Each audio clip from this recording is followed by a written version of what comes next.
우울증 환자가 점점 증가하고 있는 추세인데요. 남자는 대략 10에서 15%, 여자는 15 내지 20% 정도가 우리 몸의 어느 부에 살이 찌느냐에 따라서도 어느 장부의 에너지가 약한지를 알 수 있거든요. 내 몸맘 사용법 종이TV. 여러분 안녕하세요. 내 몸마음 사용법 종이TV의 배종희입니다. 오늘이 벌써 5번째 방송이네요. 오늘은 지난 시간에 설명을 드리지 못했던 다른 질병에 대해서 설명을 드리려고 하는데요. 지난 시간에 설명을 드렸던 질병의 징후와 질병의 진행 과정을 대략 정리해 보면은 먼저 피로감을 자주 느낀다고 했죠. 그러다가 감기 몸살이 전보다 더 자주 오게 되고 어떤 경우는 상습적이고 장기적인 두통에 시달리기도 하고요. 그리고 시간이 지나면 성인병이라고 할 수 있는 고혈압이나 당뇨, 고지혈증, 그리고 지방간 동맥경화와 같은 질병이 진행된 경우도 있고요. 그리고 암과 치매와 같은 중병으로 진행되기도 하죠. 그리고 마지막엔 생명을 버리게 될 수도 있다고 설명을 드렸는데요. 지난 시간까지 설명을 드린 질병 외에 이번 시간에는 우울증과 같은 정신적 질환에 대해서 주로 설명을 드리려고 합니다. 정신적 질환이라고 하는 틱장애, 빙의, 그리고 주의력 결핍증이라고 하는 ADHD 등에 대해서 알아볼 텐데요.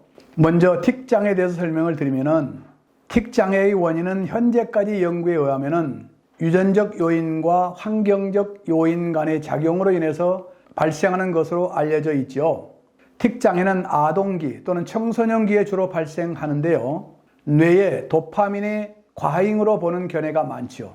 뇌와 관련된 질환이기 때문에 체질을 보다 정밀하게 분석해 보면은 그 원인을 알 수 있거든요.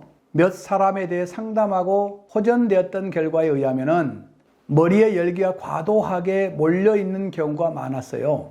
빙의도 역시 뇌와 관련된 질환으로 보는데요. 빙의는 대부분 항상 웃고 다니거나 머리에 꽃을 꽂고 다니는 경우가 있죠. 어떤 사람은 나쁜 귀신, 즉 악령 때문이라고 하는 경우도 있는데요. 그것은 신빙성이 없는 이야기고요. 만약 나쁜 악령의 영향을 받았다면 그 사람은 다른 사람에게 피해를 줄 수가 있죠. 남에게 해로운 행동을 하거나 피해를 주는 경우에는 악령 운운할 수도 있겠지만은 그런 말을 쉽게 믿으면 안 됩니다. 이런 경우는 가정적 요인과 환경적 요인도 있지만은 체질상의 문제가 가장 크다고 보고 있거든요. 상담하고 임상했던 경험에 의하면은 머리 쪽으로 과도하게 열기가 집중되어 있거나 뇌가 건조한 사람에게서 나타나는 경우가 많거든요. 체질적인 문제에다가 환경적인 요인이 결합되어서 나타난다고 봅니다. 이 또한 체질을 정밀하게 분석해서 정밀한 섭생을 하였더니 점점 호전이 되고 이제는 정상적인 생활을 하고 있는 사례가 있다는 것을 아시고, 다음은 주의력 결핍증, 과잉 행동 장애에 대해서 설명을 드리면은 ADHD는 주의력이 산만하거나 또는 불안 증상, 건방증 또는 과잉 행동, 초조함, 학업이나 놀이 또는 대화에서 주의력 부족하거나 어떤 과제를 주면은 완수하는 데 어려움을 보이는 그런 징후를 보인다면은 ADHD로 볼 수 있죠. 주의력 결핍 장애의 경우에는 과잉 행동을 동반하지 않는 경우도 있는데요. 이런 증상을 가지고 있는 사람의 체질을 분석해 보면은 대부분 간, 담과 심장, 소장의 에너지가 과도하게 집중되어 있기 때문에 생각 없이 행동을 먼저 하거나 또는 산만하게 하는 경우가 많죠. 그런데 문제는 그 아이의 부모들이죠. 이러한 산만한 아이에게 오히려 해가 되는 과자나 음식을 주는 경우가 많은 것을 보면서 참으로 안타까운 마음이 들었거든요. 이런 경우도 역시 섭생을 정밀하게 하면서 주 양육자와 아이 엄마와 함께 협력하면은 반드시 좋아진다는 것을 아시고 전문가의 도움을 요청하시면 좋겠습니다. 다음은 우울증에 대해서 설명을 드릴게요. 우울증 환자가 점점 증가하고 있는 추세인데요. 우울증은 가장 흔한 정신과적 질환이라고도 하죠. 남자는 대략 10에서 15% 정도가 우울증 가능성이 있고요. 여자는 15 내지 20% 정도가 우울증 가능성이 있는 것으로 보고 있죠.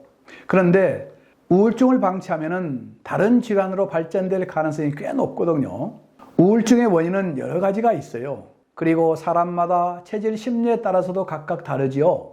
어렵고 힘든 상황에서 어떤 사람은 우울해하는 사람이 있는가 하면은 어떤 사람은 그 상황을 잘 극복하고 잘 적응하고 명랑하게 잘 살아가는 사람도 많잖아요. 우울증도 역시 우울증 가능성이 높은 체질이 있는데요. 늘 생각에 깊이 빠져 있는 체질이 우울증 가능성이 높죠. 이런 사람도 식생활 개선과 운동 습관을 바꿔주고 생활의 패턴을 바꿔주면은 우울증 없이 잘 살아갈 수가 있거든요. 물론 우울증 치료를 위해서는 식생활 개선뿐만 아니라 스트레스를 받고 있는 환경도 개선해야 되고요. 그리고 스트레스를 이기는 방법과 주변 사람들의 도움을 받는 등의 섬세한 지도가 필요하지요. 우울증을 앓고 있는 사람이 식습관과 운동 습관을 바꿔주니까 정상적인 생활을 하는 사례가 많이 있죠. 우울증이 있는 사람은 비교적 몸이 뚱뚱한 사람이 많은데요. 뚱뚱한 것 때문에 우울증이 오는 경우도 있죠. 그래서 다이어트 이야기를 좀 해보려고 합니다. 여러분 중에 다이어트 때문에 걱정하신 분 많죠? 다이어트 하기 위해서 여러 가지 방법을 적용해 보기도 하고 다이어트 하다가 작심삼일 포기하기도 하고 또다시 시도해보고 온갖 방법을 사용해보고 고민하고 이런 분들이 많이 있을 텐데요. 몸에 살이 찌는 원인을 찾아내는 것이 우선이죠. 중요한 원인은 불필요한 영양소가 몸으로 과도하게 들어가는데 그 영양소가 해소되지 못하고 찌꺼기가 쌓이기 때문에 그 찌꺼기가 살이 되는 것이죠. 우리 몸에 어느 부에 살이 찌느냐에 따라서도 어느 장부의 에너지가 약한지를 알 수 있거든요. 예를 들어서 아랫배가 볼록 튀어나왔다. 그러면은 소장의 에너지가 잘 흐르지 않는 것이고요. 옆구리에 살이 찐다. 그러면 비장의 에너지가 약한 것이고요. 또는 엉덩이에 살이 많이 찐다. 그러면 위장의 에너지가 약한 경우이죠. 이러한 증상도 식습관을 바꿔주니까 대부분 개선된 사례가 많이 있으니까요. 살 안 빠진다고 너무 실망하지 마시고 상담을 받고 식습관을 바꿔보시면은 반드시 살이 빠지게 될 겁니다. 식생활을 개선한다는 의미가 뭐냐면은 에너지가 과다한 장부에 좋은 음식을 줄이고요. 그리고 약한 장부에 좋은 음식을 주로 골고루 먹는 것이죠. 그러면은 장부의 흐름이 바뀌기 때문에 건강해지는 것은 물론이고요. 불필요한 살이 빠지기 때문에 다이어트가 저절로 되는 것을 많이 체험했어요. 몸의 비만은 뚱뚱한 것으로 인해서 마음의 비만까지도 될 수 있기 때문에 그것이 고통으로 나타날 때 우울증이 동반될 수도 있는 것이죠. 예를 들어서 두 사람이 같이 다이어트를 했는데 한 사람은 살이 빠지고 건강해지고 또 어떤 사람은 다시 살이 찌고 건강도 악화될까요? 모든 증상에는 원인이 있잖아요. 그 원인을 찾으면 해결책이 보이죠. 주된 원인에 대해서 위에서 설명드린 것처럼 잘 흘러가야 할 물이 흐르지 못하고 고여 있으면 썩잖아요. 그런 것처럼 우리 몸도 에너지가 흐르지 않고 멈춰서 정체되면 쌓이게 되죠. 몸 안으로 들어오고 나가는 그 흐름의 질서 체계가 무너지면 쌓이게 되고요. 그것이 비만으로 이어질 수가 있죠. 그 원리와 원인만 알고 실천하면 비만은 그리 어렵지 않게 해결할 수가 있죠. 그래서 체질에 맞게 식습관을 바꾸면 몸의 질서가 바로 잡히게 되고 불필요한 찌꺼기가 안 쌓이고 살이 빠진 것이죠. 그래서 식습관과 운동 습관을 바꾸면 몸과 마음의 비만을 대부분 좋아질 수가 있습니다. 지금까지 설명드린 바와 같이 대부분의 질환은 오랜 기간 동안 체질에 맞지 않는 잘못된 식습관과 운동 습관에서 오는 경우가 많죠. 그렇기 때문에 식습관을 바꿔주지 않는 다른 방법으로는 어느 정도 효과는 가능하겠지만은 꼭 식습관을 바꿔주면은 대부분 회복이 되죠. 어떤 다른 치유 프로그램을 적용하더라도 체질에 맞는 식습관을 바꿔주셔야만 치유 효과가 확실하다는 것을 이해하시고요. 여러분 꼭 건강하게 살았으면 좋겠습니다. 하루 3끼니 먹는 음식으로 건강해지길 원하신 분은 이 방송을 꾸준하게 보시고 여러분 구독과 좋아요 잊지 마세요. 여러분 우리 모두 건강합시다.